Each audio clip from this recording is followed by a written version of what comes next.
교독문 7번 시편 13편을 교독하시겠습니다. 여호와여, 어느 때까지니까 나를 영원히 잊으시나이까? 나의 영혼이 번민하고 종일토록 마음에 근심하기를 어느 때까지 하오며, 여호와 내 하나님이여, 나를 생각하사 응답하시고 나의 눈을 밝히소서. 두렵건대 나의 원수가 이르기를 내가 그를 이겼다 할까 하오며, 나는 오직 주의 사랑을 의지하여 싸우니 내가 여호와를 찬송하리니 이는 주께서 내게 은덕을 베푸심이로다. 아멘.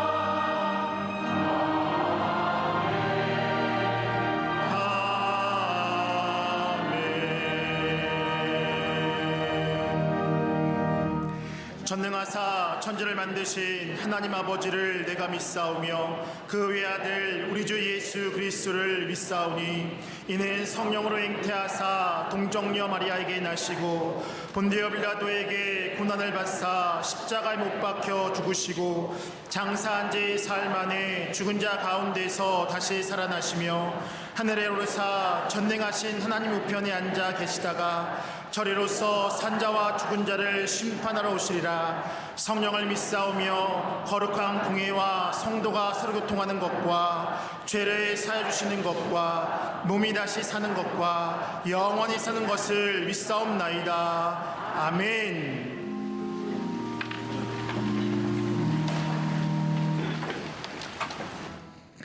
생사와 복을 주관하시는 전능하신 하나님, 지난 한 주간도 주의 은혜로 살아가게 하여 주시고 거룩한 주일 광림의 권속들이 한자리에 모여 주님께 예배하게 하여 주시니 참으로 감사를 드립니다.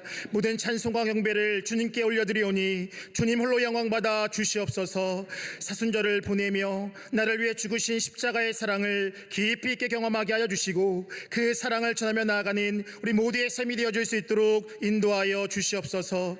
이 시간 주의 긍휼과 자비를 구합니다. 주님을 믿는다고 이야기하지만 여전히 죄악된 삶 가운데 서 있는 우리들을 용서하여 주시고 예수 그리스도의 보혈로 덮으사 깨끗하고 정결케 하여 주시옵소서. 예수 그리스도의 대속의 은총으로 주님 앞에 담대히 서게 하여 주시고 지성소 깊은 곳으로 나아가 주님을 만나고 경험하는 복된 시간 되어질 수 있도록 인도하여 주시옵소서. 그리하여서 우리의 삶의 문제가 해결되게 하여 주시고 참된 구원과 회복, 기쁨을 누리며 나아갈 수 있도록 인도하여 주시옵소서. 이 민족의 주인 되시고 열방을 통치하시는 전능하신 하나님, 이 시대 가운데 하나님의 통치하심과 다스리심이 온전히 세워질 수 있도록 인도하여 주시옵소서. 전쟁과 테러, 기근과 자연재해가 사라지게 하여 주시고 자국 이기주로 인한 모든 분쟁과 다툼은 그칠 수 있도록 인도하여 주시옵소서. 특별히 미국과 이란, 중동의 전쟁이 속히 종식되게 하여 주셔서 더 이상 무고한 생명의 희생이 없도록 인도하여 주시고 그로 인하여 파송되어지는 모든 문제들도 속히 안정되어질 수 있도록 인도하여 주시옵소서. 이 땅에 하나님의 정의와 공의가 하수같이 이르게 인도하여 주시되 정치, 경제, 사회, 문화, 교육, 안보 모든 분야 가운데 하나님의 뜻이 온전히 세워질 수 있도록 인도하여 주시옵소서. 정치하는 위정자들이 사리사욕의 정치를 한 것이 아니라 진정 국민을 위한 정치를 행하게 하여 주시고 자유민주주의적 가치 위에 실질적 법치주의가 온전히 세워질 수 있도록 인도하여 주시옵소서. 국제 정세로 인하여 경제가 어려움 당하지 않도록 인도하여 주시고 분열 분열된 사회가 하나 되게 하여 주시며 음란과 사치, 탐욕과 이기주의는 사라질 수 있도록 인도하여 주시옵소서. 마약과 범죄, 안전사로부터 이 땅을 지켜보아 주시되 이단과 우상, 잘못된 사상과 가치관은 다 무너질 수 있도록 인도하여 주시옵소서. 차별금지법의 독소조항이 사라져 창조의 질서가 온전히 세워질 수 있도록 인도하여 주시며 사학법의 재개정을 통하여 기독교 사학이 주님 안에서 미래의 열쇠를 온전히 세워갈 수 있도록 인도하여 주시옵소서. 한반도의 모든 군사적 대립은 사라지게 하여 주시고 복음으로 남과 북이 하나 되어서 주님을 자유롭게 예배하는 날이 속히 도래할 수 있도록 인도하여 주시옵소서. 이러한 시대 가운데 한국교회가 깨어 기도하게 하여 주시고 새로운 봉의 역사를 이뤄갈 수 있도록 인도하여 주시옵소서. 교회마다 복음의 본질이 회복되게 하여 주시며 믿음의 다음 세대가 굳건히 세워질 수 있도록 인도하여 주시옵소서. 그 사명을 감당하기 위하여 우리 광림의 재단을 세워주시고 지난 72년간 어두운 세상 가운데 빛의 역사를 이루게 하여 주시니 참으로 감사를 드립니다. 말씀과 기도가 충만한 재단 되게 하여 주시고 성령의 임재하심이 강력한 재단 되게 하여 주셔서 새로운 복음의 지평을 활짝 열어갈 수 있도록 인도하여 주시옵소서. 이를 위하여 범사의 기쁨으로 합담하게 행하여 선한 열매를 맺는 교회의 사명을 허락하셨사오니 광림의 전 성도가 일치된 순종으로 그 사명을 온전히 감당하며 나아갈 수 있도록 인도하여 주시옵소서. 국내 선교지와 9개 나라 12개 해외 선교센터를 통하여 복음의 전쟁이 계속해서 이루어지게 하여 주시되 안디옥 개신교회의 재건과 잠비아 미션센터의 중축이 순적하게 이루어질 수 있도록 인도하여 주시옵소서. 진행되고 있는 트리니티와 상반기 교육 프로그램들을 통하여서 말씀으로 새로워지는 역사를 누리며 나아갈 수 있도록 인도하여 주시옵소서. 이 시간 말씀 전하시는 목사님께 성령의 충만함을 더하여 주셔서 생명의 말씀이 선포되게 하여 주시고 그 말씀이 닿는 곳에 결박이 풀리고 위로가 넘치며 새 창조 역사가 가득할 수 있도록 인도하여 주시옵소서. 모세와 여호수아의 심정으로 한국감리교회와 한국교회를 이끌어 가실 때에 돕는 손길들을 보내주시며 이전의 것보다 더 큰 하나님의 영광을 누리며 가나안의 축복을 이뤄갈 수 있도록 인도하여 주시옵소서. 남녀 선교회와 실업인 선교회 모든 부서와 기관이 맡기신 선교역 사명을 온전히 감당케 하여 주시고 속회와 선교회가 서로를 돌보고 세워감으로 믿음의 공동체를 견고히 세워갈 수 있도록 인도하여 주시옵소서. 교회학교 청년 청장년 사랑부 샤닝부서가 부흥 성장하여 믿음의 다음 세대가 온전히 세워질 수 있도록 인도하여 주시옵소서. 군에 있는 자녀들, 해외에 있는 자녀들, 지방에 있는 자녀들이 어느 곳에 있든지 주님의 보호하심과 인도하심을 온전히 이루며 나아갈 수 있도록 인도하여 주시옵소서. 이 시간 아름다운 목소리와 주신 재능으로 주님께 영광 돌려드리는 갈릴리 성가대 오케스트라의 찬양을 주님 기쁘게 받아주시고 듣는 모두에게는 하늘의 은혜와 평강이 가득한 시간 되어질 수 있도록 인도하여 주시옵소서. 주님의 은혜에 감사하며 아름다운 꽃으로 주의 자단을 장식한 손길과 예배를 원하시는 모든 손길 가운데 은혜 위에 은혜를 더하여 주시옵소서. 함께 예배하는 모든 지교회와 국내 선교지 가운데 본당과 동일한 은혜가 가득하게 하여 주시고 영상으로 예배할 수밖에 없는 모든 곳에도 하나님의 임재가 충만한 은혜의 시간 되어질 수 있도록 인도하여 주시옵소서. 감사드리며 예수님의 이름으로 기도하옵나이다. 아멘.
오늘 성경 말씀은 마가복음 14장 27절로 31절 말씀입니다. 예수께서 제자들에게 이르시되 너희가 다 나를 버리리라. 이는 기록된 바 내가 목자를 치리니 양들이 흩어지리라 하였음이니라. 그러나 내가 살아난 후에 너희보다 먼저 갈릴리로 가리라. 베드로가 일자오되 다 버릴지라도 나는 그리하지 않겠나이다. 예수께서 이르시되 내가 진실로 내게 이르노니 오늘 이 밤 달기 2번 울기 전에 네가 3번 나를 부인하리라. 베드로가 힘있게 말하되 내가 주와 함께 죽을지언정 주를 부인하지 않겠나이다 하고 모든 제자도 이와 같이 말하니라. 아멘.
할렐루야. 성가대와 오케스트라의 귀한 찬양에 감사합니다. 고맙습니다.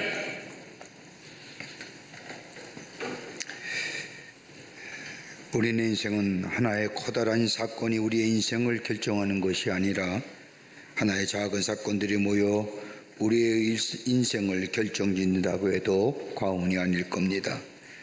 이렇게 본다면 지금 우리의 삶은 과거의 작은 결정이 빚어낸 산물이라 할 것입니다. 또한 오늘 내가 어떤 결정을 내리는가에 따라서 우리의 미래가 결정됩니다. 근데 문제는 오늘 내가 내린 결정이 과연 바르냐라는 겁니다. 매일매일 우리가 결단하며 결정하는데 그 결정과 결단이 정녕 바른 결단과 바른 결정이냐는 겁니다. 그리고 하나 더 나아가서 내가 내린 결정이 올바른 결정인 것을 우리가 어떻게 알 수 있을까? 정녕 내가 내린 결정이 바른 결정이라고 한다면 정녕 바른 결정임을 우리가 어떻게 알 수 있을까라는 겁니다. 그러기 우리 늘 고민합니다. 어떤 사건이나 일을 결단할 시간이 되면 혼란함과 더불어 고민 더 나아가 고독감에 쌓이게 합니다. 그리고 중압감 때문에 그 중압감을 못 이겨서 쉽게 결정해버리고 쉽게 결정하로 인하여 우리 안에 실패와 낭패가 있었음을 우리는 뒤돌아보게 됩니다. 오늘 본문의 말씀을 보시면 예수님께서 인류 구원을 위하여 십자가의 사건을 앞에 두시고 제자들을 불러 간곡하게 밤이 늦도록 하나님 나라의 복음을 전하십니다. 그래서 요한복음 13장과 17장의 말씀을 우리 가리켜서 예수님의 고별 설교라고 얘기합니다. 제자들 향한 마지막 긴 설교의 말씀을 마치신 후에 예수님은 제자들과 함께 마지막 만찬을 행하시며 그 가운데 성만찬을 행하시며 제자들에게 당부하십니다. 믿음 위에 서 있어야 되느니라, 깨어 있어야 되느니라. 그리고 경고의 말씀도 잊지 않으십니다. 십자가에서 죽으실 시간이 점점 더 가까워 오심을 아셨던 예수님, 그러기에 마지막까지 제자들을 가르치십니다. 그러나 제자들은 그것이 마지막 시간인 줄을 모릅니다. 마지막이라고 말씀하시는데도 저들은 알지도 못하고 깨닫지도 못합니다. 이러한 때 예수님의 제자들에게 너희가 다 나를 버리리라, 그럴지라도 내가 살아난 후에 너희보다 먼저 갈릴리로 가리라고 말씀하십니다. 이 말들은 베드로가 다 버릴지라도 나는 그러하지 않겠나이다. 이 말을 들은 예수님이 베드로에게 오늘 밤 박이 2번 울기 전에 내가 3번 나를 부인하리라고 말씀하시자 베드로가 힘주어 목청 높여 말합니다. 내가 주와 함께 죽을지언정 주를 부인하지 않겠습니다. 베드로만 이야기한 것이 아니라 함께 있던 제자들도 목청 놓아 이야기합니다. 내가 주와 함께 죽을지언정 주를 부인하지 않겠습니다. 그런데 그 뒤에 보면 이 베드로는 예수님을 모른다고 3번씩이나 부인합니다. 무엇이 들어 베드로로 하여금 부끄러운 고백을 하게 했을까요? 우리의 삶은 어떠신지요? 우리가 믿음이 있다고 하면서 하나님의 말씀에 순종하고 산다고 하면서도 하나님 앞에 기도하며 산다고 하면서도 더 나아가 하나님을 향한 뜨거운 사랑이 있다고 하면서도 우리가 그토록 넘어지고 무너진 우리의 삶의 모습은 왜 그럴까요? 하나님의 말씀이 내 발의 등 위어 빛이라고 고백하면서 그 말씀대로 살아가려고 부단히 몸부림치며 기도하라는 말씀처럼 매 순간순간마다 기도하며 살아가는 우리의 삶, 그럼에도 불구하고 우리의 믿음이 한순간에 무너져 내리며 오늘 베드로처럼 이런 부끄러운 고백과 결단을 가져오는 이유가 어디 있을까요? 우리는 지금 하나님께 우리의 마음을 맞춰가는 시간 사순절을 보내고 있습니다. 이 사순절은 우리 안에 내적인 변화로 이어지는 귀한 절기에 오늘 베드로가 주님 앞에 드려진 고백이 부끄러운 믿음의 고백이 된 이유가 어디 있을까요? 오늘 이 고백이 오늘 우리의 믿음에 어떤 말씀을 하고 계실까요? 함께 말씀을 나누며 은혜 나누고자 합니다. 첫째는 베드로의 부끄러운 고백은 영적인 눈이 어두워졌기 때문입니다. 오늘 본문의 말씀을 보십시오. 예수님은 인류 구원을 위한 하나님의 구속의 사랑을 이루시기 위해서 십자가를 지셔야 함을 말씀하십니다. 오늘 본문의 말씀 14장 22절 이하의 말씀을 보면 그리고 나서 예수님은 마지막 상만찬을 행하십니다. 예수님은 떡을 떼어 제자들에게 주시며 가라사대 받아 먹으라 이것은 내 몸이니 그리고 또 잔을 가지시고 사례하시고 저희에게 주시며 가라사대 너희가 이것을 마시라 이것은 죄사함을 얻게 하려고 많은 사람들을 위하여 흘리는 바 나의 피 곧 언약의 피니라 라고 말씀합니다. 성만찬을 통하여 인류 구원을 위하여 죽어야 할 예수님의 죽으심에 대하여 말합니다.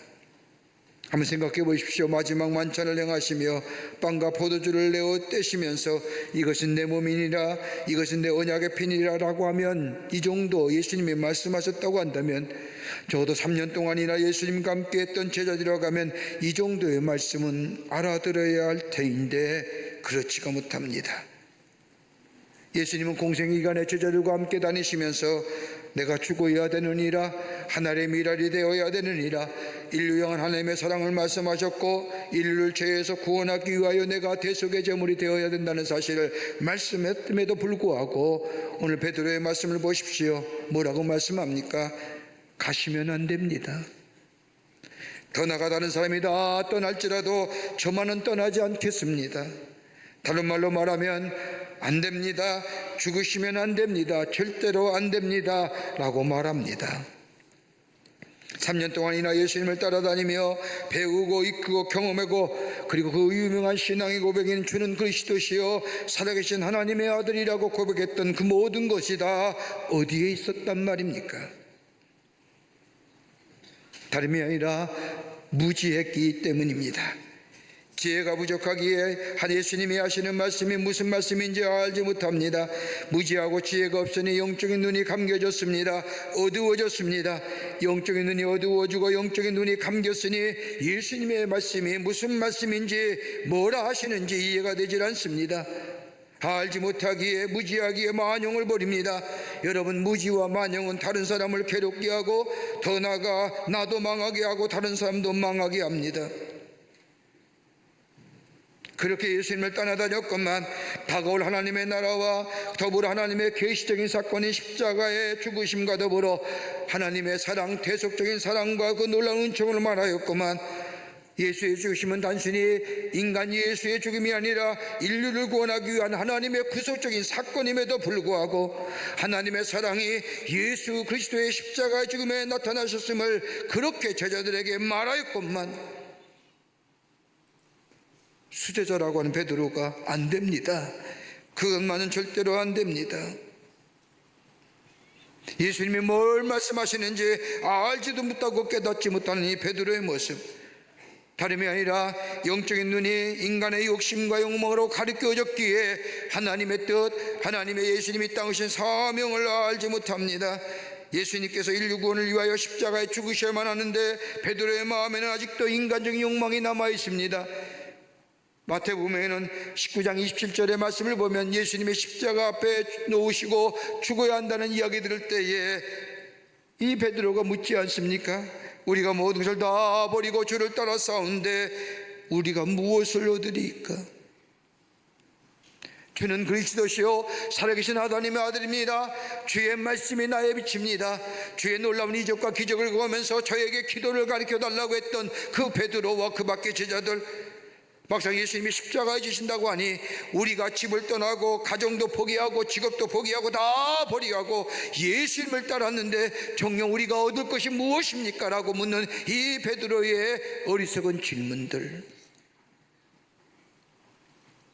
아직도 그의 마음에는 공명심과 더불어 출세를 욕을 버리지 못하고 세속적인 허영도 버리지 못하고 더 나아가 자기 사랑도 버리지 못한 이 베드로의 모습, 욕심이 욕망의 눈을 가리웠고 욕망이 눈이 가리웠고 욕심이 눈이 가리우니 예수님이 인류의 구원을 위하여 십자가에 죽어야 한다는 말이 이해가 되지 않는 겁니다.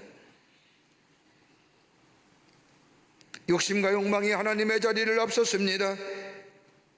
자신의 이기적인 욕망과 욕심이 하나님의 뜻보다 앞서니 위로부터 주시는 지혜가 사라졌습니다. 지혜가 없으니 내가 누구인 줄 모릅니다. 내가 얼마나 어리석은지, 내가 얼마나 나약한 존재인지, 내가 얼마나 비겁한지, 내가 얼마나 교만한 마음을 가졌는지, 내 욕심이 얼마나 큰지, 내가 얼마나 잘못된 사람인지 모릅니다. 그러게 뭐예요? 만용 부리는 겁니다. 다른 사람은 다 떠날지라도 나만은 얘기해. 구약성서에 나오는 이스라엘 백성을 보십시오. 여러분, 이스라엘 백성이 되게 했던 것이 무엇일까요? 단 하나입니다. 하나님을 경외하는 신앙이었습니다. 하나님을 잘 따르고 주의 말씀 따라 주의 뜻에 순종하는 자, 너는 나의 백성이 되고 나는 너의 하나님이 되리라. 이게 계약사상입니다. 다른 것 없습니다. 하나님을 경외하는 신앙이 하나입니다. 그런데 이스라엘 백성은 어떻습니까? 하나님을 경외하는 신앙이 무너졌습니다. 하나님을 만홀히 여깁니다. 하나님을 경히 여깁니다. 그러니 하나님과의 영적인 관계가 끊어집니다. 하나님과의 관계가 끊어지니 저들 안에 경건성이 사라집니다. 도덕성이 무너집니다. 더 나아가 도덕성이 무너지니 인간의 죄성이 드러납니다.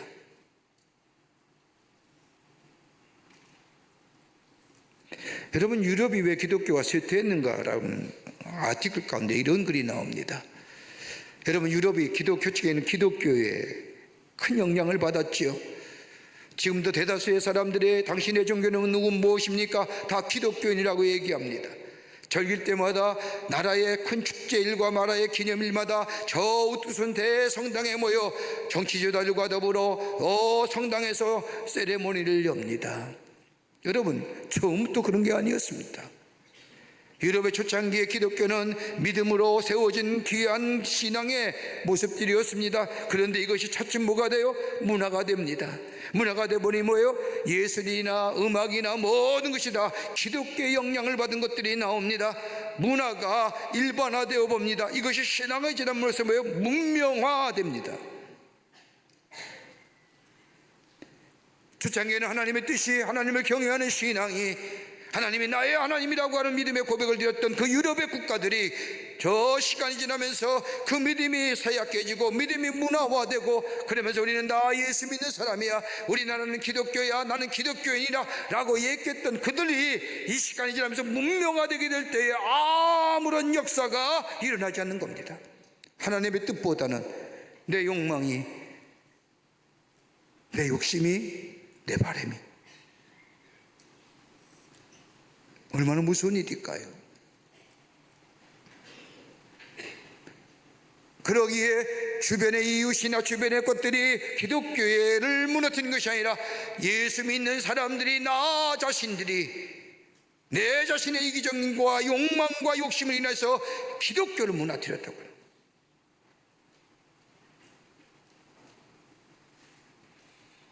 여러분, 우리는 흔히 위기란 얘기를 합니다. 위기를 얘기할 때 경제적인 위기, 정치적인 위기, 사회적인 위기를 얘기하죠. 마치 무엇인가 큰일이 난 것처럼 여기지만 정녕 우리 안에 가장 총체적 위기는 뭐예요? 영적인 위기입니다. 내 욕심과 욕망으로 내 눈이 가려졌을 때에 우리는 제대로 보지 못하고 교만과 오만으로 인하여 살아가는 우리의 삶. 베드로 모습을 보십시오. 자신의 욕심과 욕망을 생각하니 하나님과 교통함이나 하나님을 생각하기보다는, 예수님을 생각하기보다는 자신의 욕망과 욕심이 가득 차일 때에 오만함과 그리고 무지함으로들,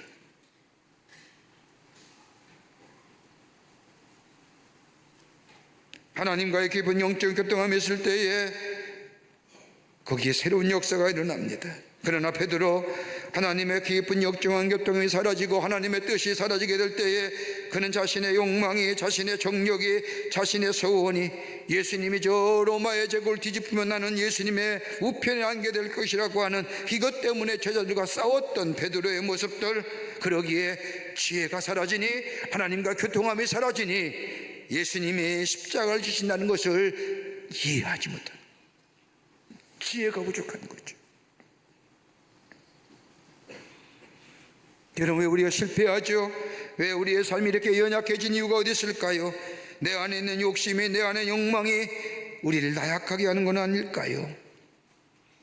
우리의 심령을 병들게 하는 것은 아닐까요? 그러게 믿음의 담대함과 더불어 용기를 우리에게 보여줬던 바울은 갈라디아 5장 24절 말씀에 그리스도 예수의 사람들은 육체와 함께 그 정욕과 탐심을 십자가에 못 박았느니라. 죽는 겁니다. 그리고 주님이 부활할 때 내가 새롭게 부활하는 겁니다. 거기에 십자가의 능력이 우리 가운데 나타나게 됩니다. 한 딱 맞는 지주가 있었습니다. 부자인 주인이 자신을 이 오래 데리고 있던 한 하인을 자유롭게 하기 위해서 그냥 자유의 신분만 주는 것이 아니라 자신 땅을 많기에 이 자신의 종을 위해서 땅을 주기로 생각을 하고 이 노예를 데리고 자신의 땅에 갑니다. 그리고 이야기합니다.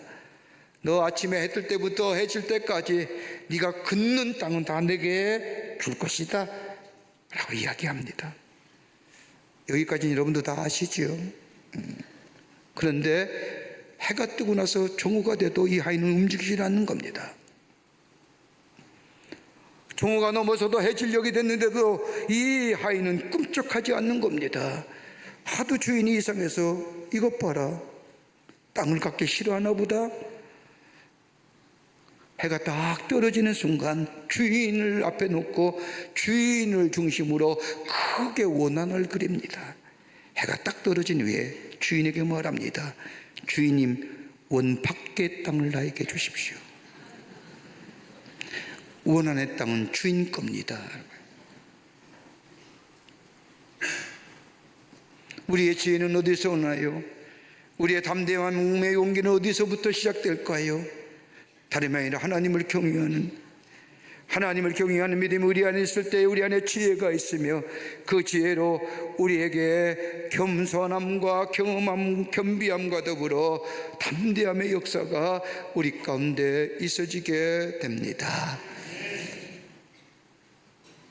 베드로는 없었던 거지.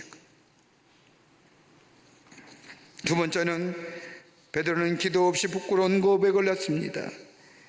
기도 없이 한 고백입니다.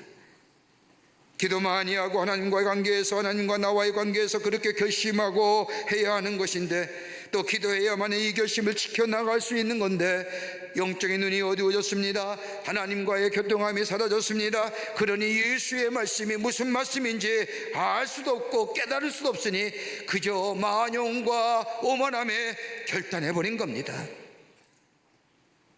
기도 없이 결단한 겁니다. 여러분, 기도는 그리스도인이 갖는 특권 중에 특권입니다. 기도에 대한 정의가 많이 있지만 여러분, 기도는 하나님과의 대화요, 영적인 호흡이요, 하나님과의 교통함이요, 여러 가지 많은 말로 기도의 정의가 있지만 여러분, 기도는 다름이 아니라 자기인식입니다. 여러분, 기도는 내 혼자 하는 것이 아니라 누군가가 대상이 있을 때 기도하는 겁니다. 여러분, 기독교의 기도는 우리의 기도의 대상이 누구십니까? 하나님이십니다. 예수님이 우리의 중보자 되어 주십니다. 그러기에 우리가 예수의 이름을 붙잡고 하나님 앞에 기도하는 것이 우리 그리스도인의 기도입니다. 여러분, 기도할 때에 우리를 하나님을 향하여 하나님은 나의 하나님이 되실 뿐만 아니라 창조주 하나님이 되시며 전능하신 하나님이요 인류의 구원자가 되시는 하나님이심을 기도합니다. 그리고 기도할 때에 내가 누구인 줄 압니다. 하나님이 계시기에 내가 어떤 사람인 줄 압니다. 나는 하나님의 피조물이요, 내가 하나님을 향하여 아바 아버지라 부를 때 나는 그 순간 하나님의 자녀가 됩니다. 하나님과 나와의 깊은 영적인 관계가 형성이 됩니다. 그리고 기도한다는 것은 내가 누구인지를 아는 겁니다. 기도하지 않는다는 것은 교만한 겁니다. 나라는 존재를 잊어버리는 겁니다. 여러분, 우리나라에도 베스트셀러가 되었던 저 최고 CEO, 최고 경영자 예수란 책이 있습니다. 이 책은 광고에서 경영하는 롤라베스 존슨 여사가 쓴 책인데, 이 성경에 나타난 예수님의 리더십 무엇인가 쭉 조사해 봤더니 무려 85가지의 예수님의 리더십을 쭉 정리합니다. 예수님은 미덕인 자기중심이 황실했다. 예수님은 솔선수범하시는 분이었다. 위험을 하시면서 사명을 이루시는 분이었다. 다른 사람의 의견을 존중히 여기는 분이었다라고 쭉 적으면서 마지막 결론은 어떤 거냐? 예수님은 그보다 더 중요한 것이 있다고 한다면 예수님은 무슨 일을 시작하기 전에 기도하셨다라고 합니다. 그리고 기도로 마치셨다. 이게 예수님의 리더십의 원칙이라는 겁니다. 기도로 시작하셨고 기도로 마치셨다는 겁니다. 우리가 알다시피 예수님의 공생의 시작도 광야에서 40일 기도하심으로 공생애를 시작했습니다. 그리고 예수님의 마지막도 기도하심으로 십자가를 지셨습니다. 여러분, 그리스도인의 가장 강력한 미기는 다름이 아니라 기도입니다. 기도해야 됩니다. 기도가 먼저가 되어야 합니다. 혹자는 얘기합니다. 성공하려고 하면 의지도 있어야 되고 지식도 있어야 되고 열정도 있어야 되고 거기에 더 중요한 것이 있다면 긍정적인 마음이 있어야 한다고 얘기하지만 여러분, 기도 없이는 되는 게 없습니다. 여러분의 결단이 없었습니까? 여러분의 열정이 없었습니까? 긍정적인 마음 할 수 있다라고 얘기 안 하셨습니까? 근데 왜 우리 넘어지지요? 왜 우리 실패한 겁니까? 왜 선다는 것마다 안 되는 이유가 어디 있을까요? 우리의 기도가 부족한 건 아닌지요? 우리 주님이 말씀한 것처럼 쉬지 말고 기도하라 했는데 기도 시기를 하지 않았나요? 오늘 예수님 보십시오. 십자가에 놀라운 사건을 앞에 두고 예수님께서 겟세마네 동산에 올라 기도하십니다. 예수님의 겟세마네 동산에 기도하신 것은 예수님의 모든 생애의 마지막 결론이나 해도 과언이 아닙니다. 십자가의 엄청난 사건을 앞에 두고 땀이 피가 되도록 기도하십니다.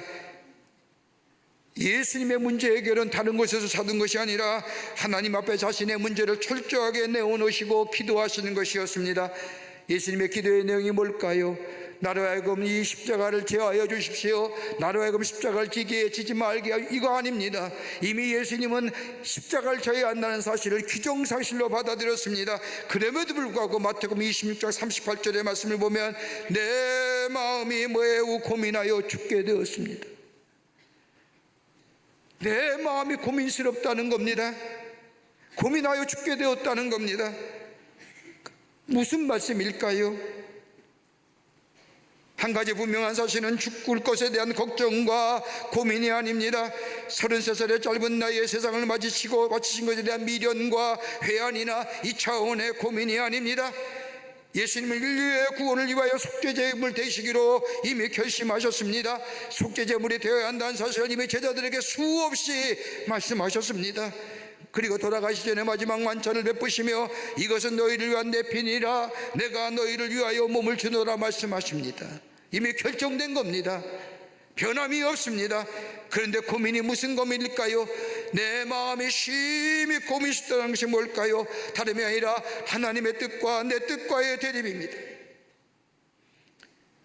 방법의 문제입니다. 내가 꼭 십자가에 달려 죽어야 됩니까? 그 수치와 모욕의 십자가를 져야 됩니까? 다른 방법은 없을까요? 전 이미 죽기로 되어 있습니다. 그러나 그 방법만은 할 수만 있다고 한다면 하나님의 방법과 인간의 방법입니다. 십자가에 달려 돌아가는 것, 이것은 우리를 향한 하나님의 사랑을 십자가를 통하여 나타내기 위한 하나님의 뜻인데 예수님은 고민하는 겁니다. 꼭 그래야만 합니까? 변화가 시간의 문제입니다. 내일 아침이면 빌라델피아 법정에서 재판을 받고 이렇게 죽어가는 것 정녕 하나님의 뜻입니까? 이 문제를 묻고 계신 겁니다. 수많은 사람들의 수치와 모멸과 경멸스러움 그대로 받아야 합니까? 과정의 문제 있고 시간의 문제가 있습니다. 더 나아가 방법의 문제가 있는 것 같습니다. 즉 나의 뜻과 하나님의 뜻과의 대립이에요. 그런데 예수님은 결론을 맺으시지 않습니까? 나의 뜻대로 마시옵고 아버지의 뜻대로 하시옵소서. 결론은 하나님의 뜻대로 하시옵소서. 제가 순종하겠나이다. 할 수만 있다면 이 잔에서 내게로 지나쳐가게 해주시고. 무슨 얘기일까요? 이 방법만은 그런데 오늘 본문의 말씀을 보면 예수님의 기도에 하나님이 응답하지 않지요. 침묵하십니다. 예수님의 기도에 어떻게 하나님이 응답하셨는지 예수님의 순환의 기사를 적고 있는 사복음서에 기도의 응답이 없습니다. 그저 예수님의 기도에 하나님은 침묵하십니다. 그런데 예수님 뭐예요? 그 침묵이 하나님의 뜻인 줄 받아들입니다. 우리의 기도와 다른 게 여기 있는 겁니다. 우리의 기도에 침묵하시면 뭐예요? 내 마음대로 하잖아요. 내 뜻대로 하잖아요. 우리 주님은 뭐? 침묵하시는 그 하나님 앞에 그게 바로 기도의 응답인 줄 알고 그대로 순종합니다. 그리고 하나님 앞에 위탁합니다. 모순되고 부조리한 모습이고 현상이지만은 예수님은 전적으로 하나님 앞에 위탁해 버립니다. 그리고 뭐요? 내 뜻대로 하지 마옵시고 아버지의 뜻대로 하시옵소서라고. 이게 승리입니다. 이게 예수님의 마지막 기도의 모습입니다. 그때 사랑하는 제자들과 함께 기도하러 올라가시면서 제자들에게 깨어있어 기도하라고 말씀하시는데, 그리고 예수님은 한적한 곳에 가서 하나님의 뜻을 구하는데 제자들은 좁니다. 제자들은 잡니다. 거기에 기도가 없습니다. 예수님은 기도로 승리하셨고 기도하셨기에 십자가의 고난도 넉넉히 감당하셨습니다. 베드로 보십시오. 기도했다는 얘기 없습니다. 기도하고 대답했다는 얘기 없습니다. 결정적인 순간에 하나님의 뜻을 묻지 않습니다. 내 의지, 내 욕망, 내 욕심에 따라 내 삶을 내던져 버립니다. 그래 결국 뭐예요? 부끄러운 고백된 겁니다.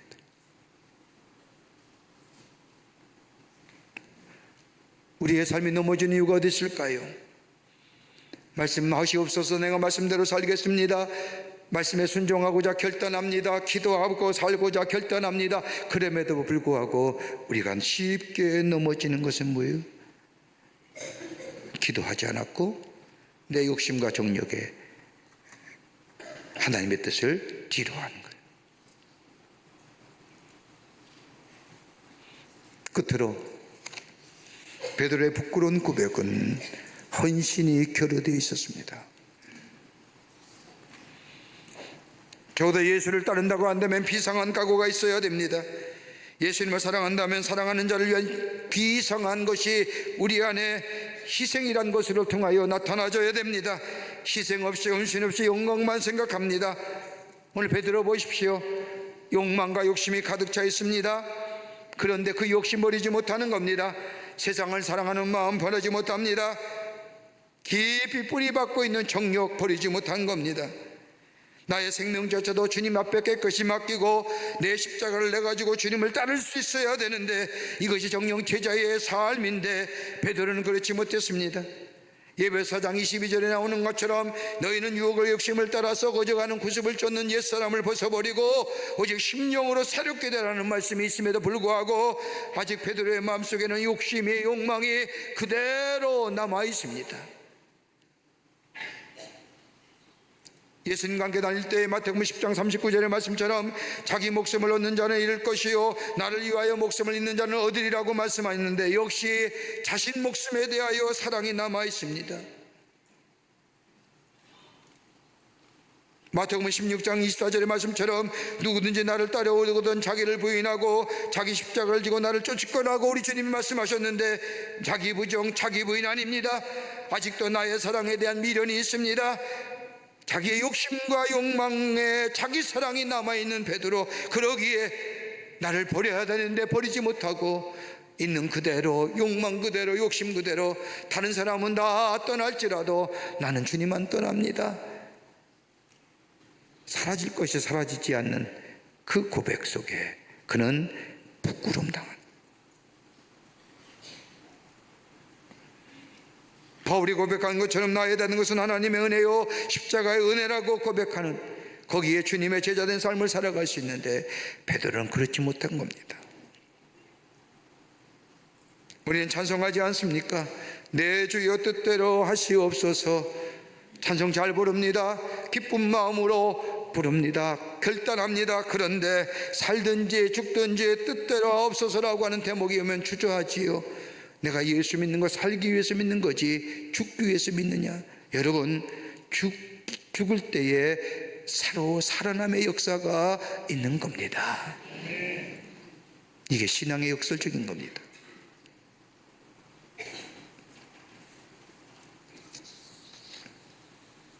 여러분, 이런 고백, 나의 욕망과 욕심이 앞서게 될 때 거긴 하나님의 능력이 나타나지 않습니다.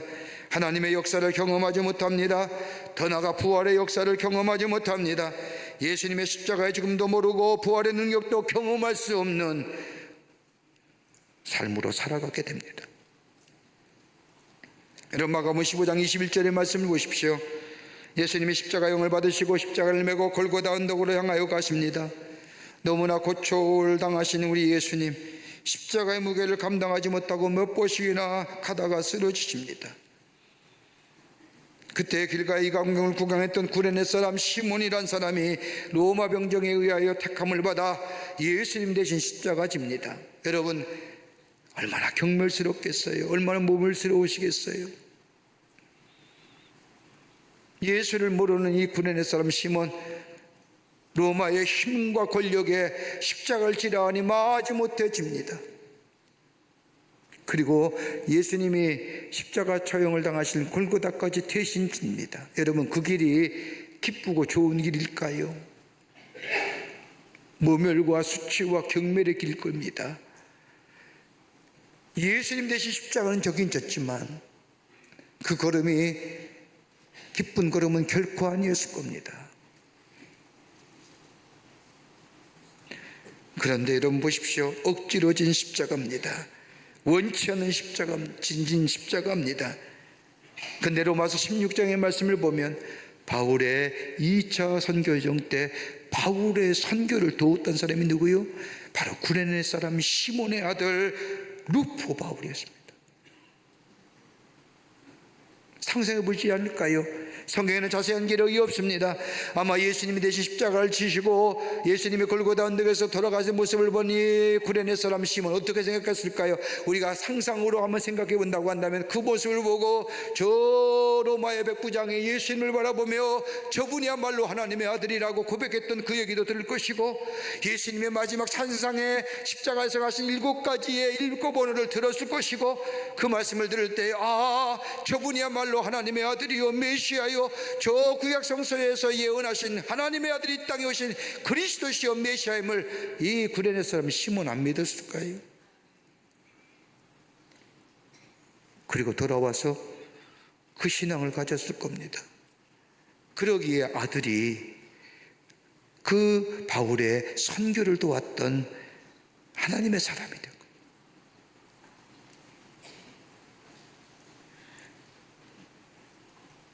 줄리오 시저가 군대를 끌고 보르도 해협에 상륙했 때 일입니다.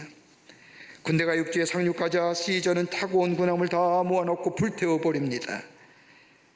전쟁을 하다가 분리하면, 군사들은 깜짝 놀랐습니다. 전쟁을 하다가 분리하면 타고 온 배를 타고 다시 돌아가는 건데 그걸 다 불질러 버리니 병사들이 걱정하며 원망을 합니다. 일본 시저가 군사들 앞에 모아놓고 이렇게 말합니다. 퇴로는 없다. 전진만 있을 뿐이다. 승리하든지 죽든지 둘 중에 하나다. 그리고 앞으로 나아가 전쟁에 승리했다고 합니다. 십자가 길은 퇴로가 없는 겁니다.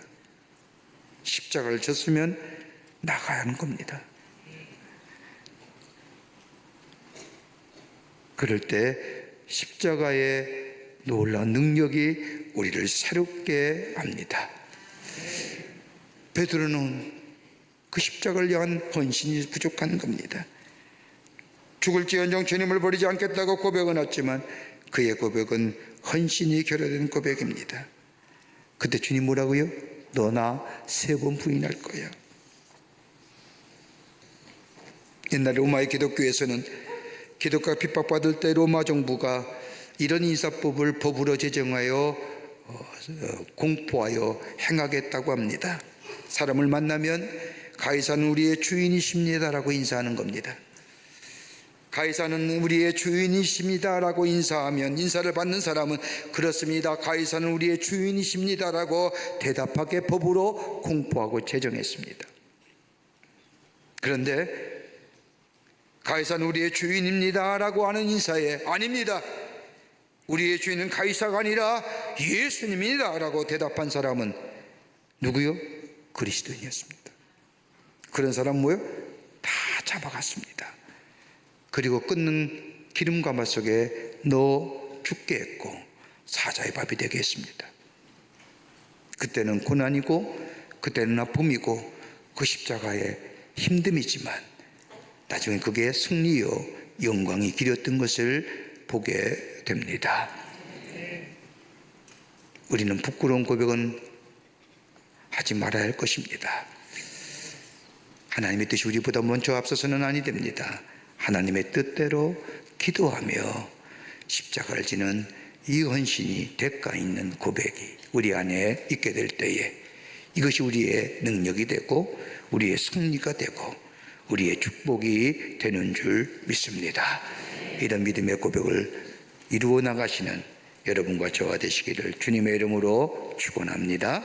하나님 감사합니다. 저희들 주께서 사랑해 주셔서 하나님의 자녀 삼으심에 감사합니다. 주의 은혜와 사랑이 참 크고 놀라운데 잊고 살 때가 많이 있음을 보게 됩니다. 우리의 용심이 우리의 욕망이 하나님의 뜻을 가리울 때가 얼마나 많은지요. 우리가 다시금 주의 앞에 서게 하여 주시고 내 뜻보다는 주의 뜻이 내 기도보다는 하나님의 뜻을 이루는 기도가 있게 하시며 헌신이 있는 결단이 되게 하여 주셔서 하나님의 나라의 놀라운 역사를 경험하는 저희가 되게 하여 주시옵소서. 성령이 도우시고 인도하여 주실 줄 믿으며 예수님의 이름으로 기도하옵나이다. 아멘. 지금은 우리 주 예수 그리스도의 크신 은혜와 하나님 아버지의 한량없으신 사랑하심과 성령님의 인도하심과 교통하심과 교제하심이 거룩한 주의 날 주의 전에 올라와 마음과 정성을 모아 하나님 앞에 예배하며 주신 말씀 마음에 새기고 그 말씀 따라 살아 십자가로 승리하기로 결단하고 저 세상을 향하여 걸음옮기는 우리 모든 사랑하는 광림의 권속들과 영상을 통하여 예배에 참여한 모든 이들 위해 주께서 지금으로부터 영원토록 함께 하시기를 간절히 축원하옵나이다. 아멘.